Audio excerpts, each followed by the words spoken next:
तो गाइस ये हम बगदाद की गलियों में घूमते हुए, ये है बगदाद की गलियां। देखो आपको दिखाते चलता हूँ मैं।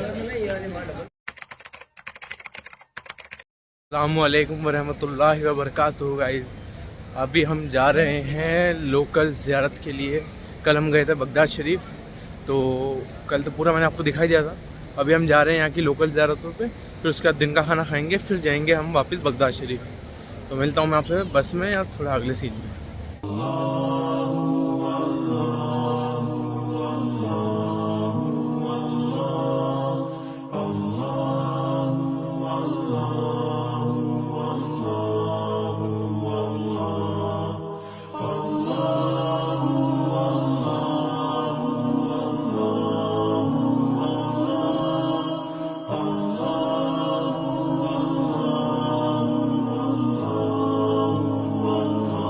जस्ट अभी वहाँ से चलने के बाद 10-15 मिनट ही हुए और उतरे हैं एक जगह पर।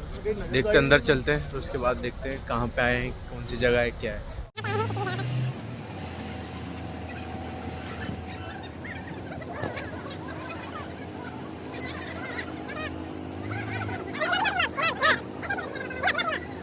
हम लोग यहाँ लगता है एग्जिट की तरफ आ गए थे, तो उन्होंने बोला कि यहाँ से नहीं उधर से चलो चलो करा गार्ड होने ने। तो हम जा रहे हैं अभी हमारे एंट्रेंस की तरफ, आगे की तरफ। भाई है सही एंट्रेंस, देखो यहाँ पर है सही एंट्रेंस। मेंस की इधर से है, लेडीज़ की उधर से है। यहाँ से चलता हूँ अंदर, अंदर चल के मिलता हूँ आपसे। एंटर हो चुके हैं अंदर की तरफ। देखो मैं आपको दिखाऊँ मेरे सामने कितना अच्छा नज़ारा है। देखो कितना प्यारा नज़ारा है। तो गाइज़ ये है हज़रत अबू हनीफ़ा का रोज़ा। यहीं से वो तरीका निकला था जिस पे अपन नमाज़ पढ़ते हैं, जिस तरीके से, ये उनका रोज़ा है। देखिए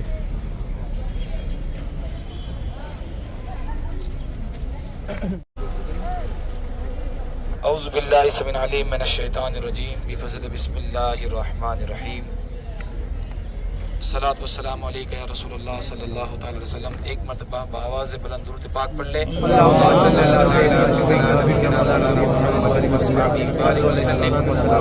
वस्सलामु अलैका या रसूलुल्लाह सल्लल्लाहु तआला अलैहि वसल्लम। इस वक्त हम जिस जगह पर मौजूद है, इमाम आज़म अबू हनीफ़ा की बारगाह में मौजूद है, जिनके मसलक पर हम चलते हैं। फ़िक़ह के 4 इमाम हैं, तमाम इमाम हम सबसे उस्ताद भी यही है, सबसे बड़े इमाम भी यही है, और इन्हीं के मसलक पे हम लोग चलते हैं, इमाम आज़म अबू हनीफ़ा के मसलक पर। इमाम आज़म अबू हनीफ़ा की ज़िंदगी के मुतालिक से चंद बातें पेश करूँगा, और उसके बाद आपको ये बात ख्याल रखनी है कि अंदर हाज़िरी देकर वापस यहीं पर आना है। यहाँ इकट्ठा होंगे, फिर यहाँ से एक साथ चलेंगे, फिर क्योंकि आगे बहुत सारी ज़ियारतें हैं एक साथ करनी है, और जहाँ ज़ियारत ख़त्म होगी वो भी यही जगह होगी। सामने अबुल हसन नूरी जो सामने मज़ार है, वहाँ पर ज़ियारत ख़त्म होगी, तो फिर वहीं से हमको बस में वापस बैठना है। ठीक है, तो आप लोग ज़ियारत करके वापस यहीं पर आए। ये ज़ियारत हमारे यहाँ से बहुत करीब में, हमारे यहाँ से 1.5 से 2 किलोमीटर में है। यानी आप रात को भी आना चाहते हैं तो इमाम आज़म हनीफ़ा का मज़ार खुला हुआ होता है, आप यहाँ आ सकते हो। अल मुख्तसर इमाम आज़म हनीफ़ा कौन है? इमाम आज़म हनीफ़ा वो बुज़ुर्ग है जो 40 साल तक एक पैर पे खड़े रहकर रोज़ाना एक रात में एक कुरान शरीफ ख़त्म करते थे। इस तरह आप 40 साल तक आपने कुरान पाक पढ़ा। आपके बारे में आपको क्या बताऊं कि ये शागिर्द थे हज़रत इमाम जाफ़र सादिक के। आपकी उम्र जब 50 से ज़्यादा हो गई, किसी ने आपसे सवाल किया था कि आपकी उम्र कितनी है, तो आपने कहा था मेरी उम्र 2 साल है, जबकि उम्र आपकी 50 से भी ज़्यादा थी। इसलिए फरमाते कि जो 2 साल मेरे इमाम आज़म अबू हनीफ़ा के साथ शागिर्दी वाले निकले, यही मेरी ज़िंदगी के असल 2 साल थे। आप सोचे ये कितने बुलंद मकाम पे होंगे कि इन्होंने एक मरतबा नहीं, 2 मरतबा नहीं, 100 से भी ज़्यादा मरतबा ख्वाब में अल्लाह की ज़ियारत की है, अल्लाह का दीदार किया है। कितने बुलंद होंगे। तो इनकी बारगाह में हाजिर देनी है, दुआ करनी है हमारे लिए, हमारे वालिदैन के लिए, और बिलखुसूस फ़लस्तीन के मुसलमानों के लिए। अल्लाह पाक इस दरबार की खूब बरकत हासिल करना से फरमाए। आइए चलेंगे, सलाम पेश करेंगे, दुआ करेंगे, और फिर इंशाल्लाह उसके बाद हम चलेंगे। बेर शिबली शेर हक दुनिया के कुत्तों से बचा, एक कर अब्द वाहिद बेरिया के वास्ते। शेख अबू बकर शिबली की बारगाह में जो हुजूर गौस पाक के जो गौस पाक के पीर साहब के पीर साहब है, इंशाल्लाह मैं उनके आगे डिटेल बताऊंगा। पीछे ही मज़ार है इंशाल्लाह। बेरे शिबली शेर दुनिया को कुत्तों से बचा, एक कर अपने भाई बेरिया के वास्ते शेख और शिबली की बारगाह में हम लोग जाएंगे। लेकिन उससे पहले इमाम आज़म हनीफा की बारगाह में जाएंगे। जिनकी फजर बाकी है वो फिर फजर कज़ा कर ले। उसके बाद इंशाल्लाह हम सलात व सलाम पेश करेंगे और उसके बाद दुआ करके वापस यहीं पर जमा होंगे, यहीं पर साथ में चलेंगे। आगे अंदर आगे पीछे हो गए मिस हो जाएंगे, फिर बात ख़त्म हो जाएगी। अंदर है ना वो जो इलाका है वो मोहल्ले वाला इलाका है, तो आप लोग हमारे ग्रुप को देख के चले, इधर उधर ना जाए, ठीक है। अस्सलाम वालेकुम वरहमतुल्लाह। अभी आप लोगों ने सुना इमाम आज़म अबू हनीफ़ा के बारे में। यही थे वो इमाम, चौथे इमाम, जिनसे अपन लोगों को नमाज़ पढ़ने का तरीका मिला। जो अपन नमाज जैसे पढ़ते सुन्नी लोग, वैसे तरीका इनका ही है वो तरीका। तो अभी यहाँ चलते हैं, 2 रकात निफिल भी पढ़ते हैं और अपनी फजर की जो कज़ा हो गई वो नमाज़ भी पढ़ते हैं। चलते हैं।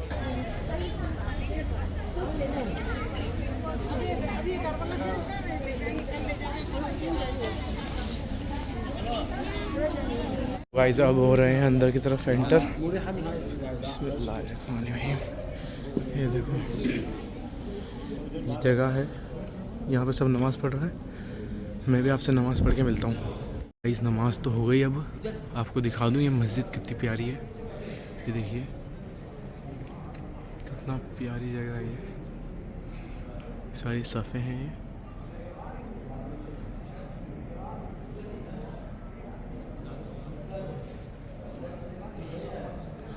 चलते हैं अब अंदर की तरफ, देखते हैं अंदर क्या है। अच्छा अंदर भी एक मस्जिद है, माशाल्लाह कितनी प्यारी मस्जिद है ये भी।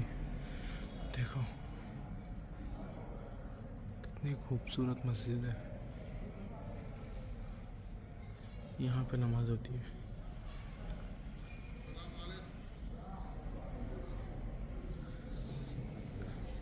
चलते हैं बाहर की तरफ, लगता है आगे की तरफ है उनका रोज़ा। चलते हैं।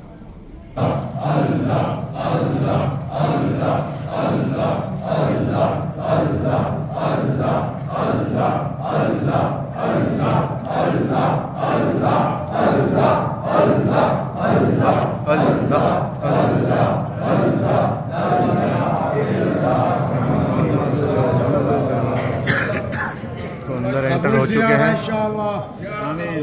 ये है उनका रोज़ा शरीफ। ग्रुप इजाफी ग्रुप यानी खफ। देखिए ये अंदर का नज़ारा है।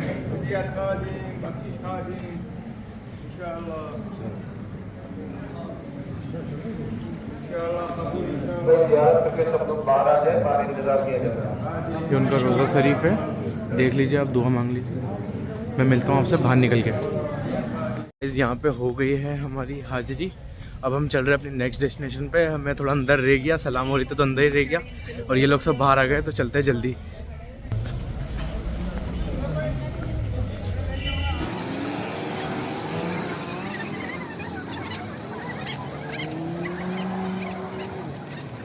हाँ वहीं से जस्ट पास में एक और लगता है किन्हीं का रोज़ा या किसी की मज़ार है, वहाँ पे लाए। ये ऊपर चल के मालूम पड़ेगा कि किन का है और किन का नहीं। अबू बकर सिबली, ये है हजरत अबू बकर सिबली। हजरत अबू बकर सिबली का ये रोज़ा है। उनकी मज़ार तो यहाँ नीचे है, यहाँ से रास्ता जा रहा है। तो ये देखो ये है उनका रोज़ा, जस्ट जहाँ से अभी हम आए ना, चौथे इमाम की मज़ार से, रोज़े से सॉरी, उनके जस्ट पास ही में है। थोड़ा चलना पड़ता है ऐसे। और यहाँ इनके देखिए पास में पूरा कब्रिस्तान है ये। तो चलते हैं फिर नीचे की तरफ अपन।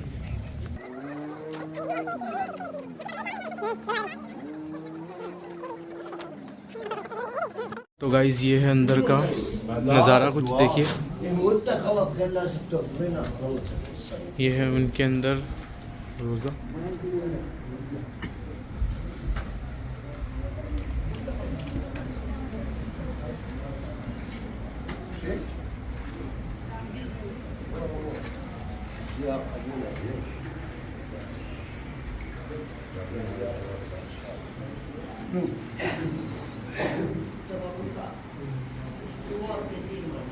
फातिहा पढ़ते हैं, फिर मिलता हूँ बाहर।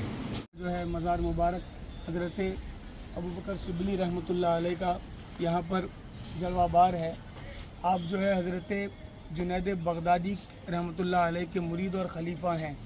हज़रत और इनका मकाम हज़रत अबू बकर शिबली का तसव्वुफ़ और इल्म फ़िक़्ह में बड़ा बुलंद मकाम और मर्तबा है।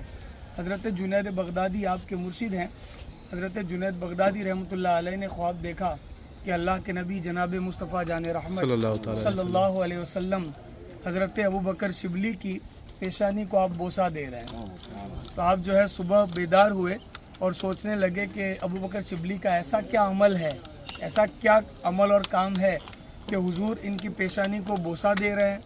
तो आप सुबह बेदार हुए, मुर्शिद अपने मुरीद के पास चल कर के आए। हज़रत जुनैद बगदादी ने आपसे पूछा कि तुम्हारा ऐसा अमल क्या है, मुझे बताइए। कि मैंने आलम ख्वाब में ये देखा कि हुजूर आपकी पेशानी का बोसा ले रहे हैं। तो हज़रत अबू बकर शिबली रहमतुल्लाह अलैह ने अपने मुर्शिद करीम हज़रत जुनैद बगदादी की बारगाह में अरीज़ा पेश किया कि हुजूर मेरा बस एक काम ऐसा है।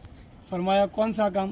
का काम ये है कि मगरिब की नमाज के बाद विर्द व वज़ाइफ़ करता हूँ और कुरान की ये आयत लक़द जाअकुम रसूलुम मिन अनफुसिकुम अज़ीज़ुन अलैहि मा अनित्तुम हरीस इला आखिर, इस आयत करीमा का मैं विर्द करता हूँ। तो अल्लाह पाक ने अपने प्यारे महबूब सल्लल्लाहु ताला अलैहि वसल्लम की अता हुई और आपको इस अमल की बदौलत मुझे ये मकाम और मर्तबा मिला। तो ये था इनका हिस्ट्री। तो गाइज अब चल रहे हैं अपन अपनी नेक्स्ट ज़ियारत पे। अब यहाँ लाइन से ज़ियारतें हैं, देखते हैं अब किन की आती है कि, तो मैं आपको वहीं चल के दिखाता हूँ। तो गाइज ये हम बगदाद की गलियों में घूमते हुए, ये है बगदाद की गलियाँ, देखो आपको दिखाते चलता हूँ मैं, दिखाते चलता हूँ।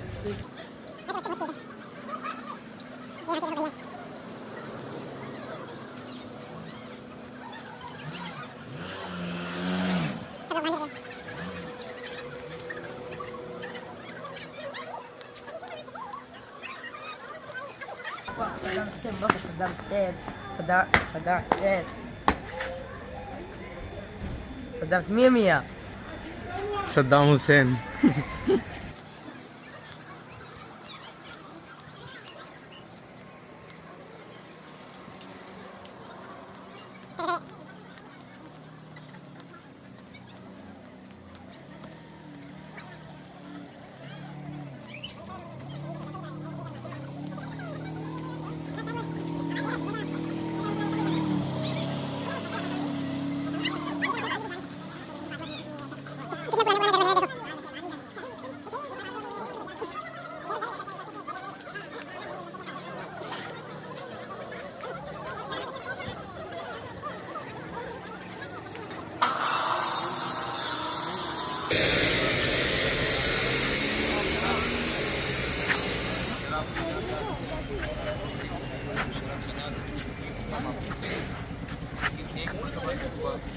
आप अपने शराब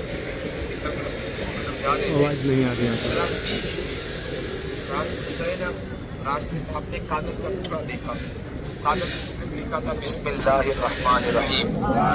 ये देख कर भी शराबी थे, उन्हें मलाल हुआ कि यार अल्लाह का नाम है, वो जमीन पे पड़ा हुआ। आपने उसको उठाया, साफ किया, इधर लगाया, अपने घर गए और घर जाने के बाद आपने उसको एक ऊंची जगह पर रख दिया और आपके लिए में बड़ा मलाल हुआ कि अल्लाह का नाम लिखा हुआ था, वो जमीन पे वो कागज था। इतना ये अमल करना था कि अल्लाह को आपकी ये अदा इतनी पसंद आई कि आपने उस कागज को साफ करके इत्र लगाकर ऊपर रखना था और ये दिल में मलाल पैदा करना यार अल्लाह का नाम जमीन पे। उसके बाद अल्लाह पाक ने उस वक्त के जो अब्दाल थे वो आपकी दहलीज पर आते, दहलीज पर आने के बाद दहलीज पर आते ना दस्तक देते, शराफी दरवाजा होते, कौन का वक्त का अब्दाल हूँ, तुझे रब ने सलाम भेजा है, रब ने तुझे सलाम भेजा है कि तूने अमल किया ना, अल्लाह ने तुझे कबूल कर लिया और अल्लाह पाक ने तुझे विलायत से नवाज दिया है। ये कहना था शराबी ऐसी खेती जारी करने के लिए, गुनाह करने के बाद, पूरी जिंदगी शराब बेचने के बाद एक टूटे से अमल से अल्लाह इतना राजी हो गया, उसी वक्त आपने तौबा की, तौबा करने के बाद आपने शराब की फैक्ट्री उसको जला दिया, कारोबार बंद कर दिया और अल्लाह की रजा के खातिर पूरी जिंदगी गुजार दी। जिस वक्त अब्दाल ने आपको खबर सुनाई दी ना, उस वक्त आप नंगे पैर थे। उसके बाद आपने जिंदगी की याद कर दिया कि अब भी शराफी ज़िंदगी कोई चप्पल नहीं पहनेगा। अब बिशर हाफी ज़िंदगी में कभी चप्पल नहीं पहनेगा, पूरी ज़िंदगी आपने पैर में कुछ पहना नहीं, नंगे पैर रहते थे। अल्लाह पाक ने बगदाद की गलियों के अंदर जानवरों को हुक्म दे दिया था कि कोई भी जानवर रास्ते में सड़क में पेशाब ना करे, इसलिए कि मेरा बिशर हाफी नंगे पैर चलता है। आपका एक मुरीद था, आपका मुरीद था, चरवाहा था, बकरी चराने वाला था। अचानक उसकी बकरी ने रास्ते में पेशाब कर दिया। रास्ते में उसने आ बुलंद की, आ बुलंद के लोगों ने क्या हुआ, कहा कि ये बात सबूत देती है जानवर को पेशाब करना कि आज मेरे शेख बिशर हाफी का इंतकाल हो गया। तो उन्होंने कहा था अगर जब तक मैं जिंदा रहूँगा कोई भी बकरी कोई भी चरवाहा रास्ते पर पेशाब वगैरह नहीं करेगा। ये निशानी है कि आज मेरे शेख का इंतकाल हो गया। इतने अजीम हस्ती की बात में हाजिर हुए थे। चलेंगे इंशाल्लाह सलाम पेश करेंगे, थोड़ा जिक्र करेंगे, फिर इंशाल्लाह आगे बढ़ेंगे। ठीक है, इसमें और क्या तो गाइस अब हम एंटर हो रहे हैं अंदर की तरफ। आपको जगह मिले ये अपन अंदर एंटर होते हुए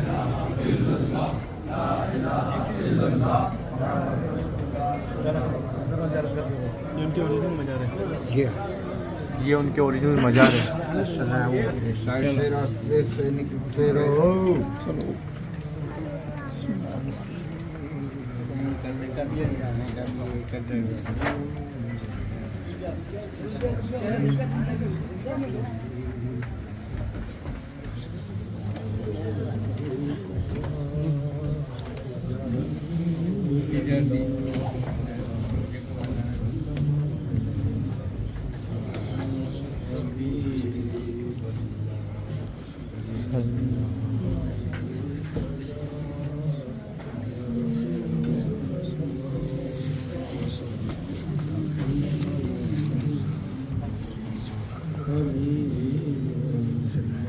बाहर की तरफ आ गए हैं। अब आपको इनके बारे में थोड़ा बताता हूँ मैं।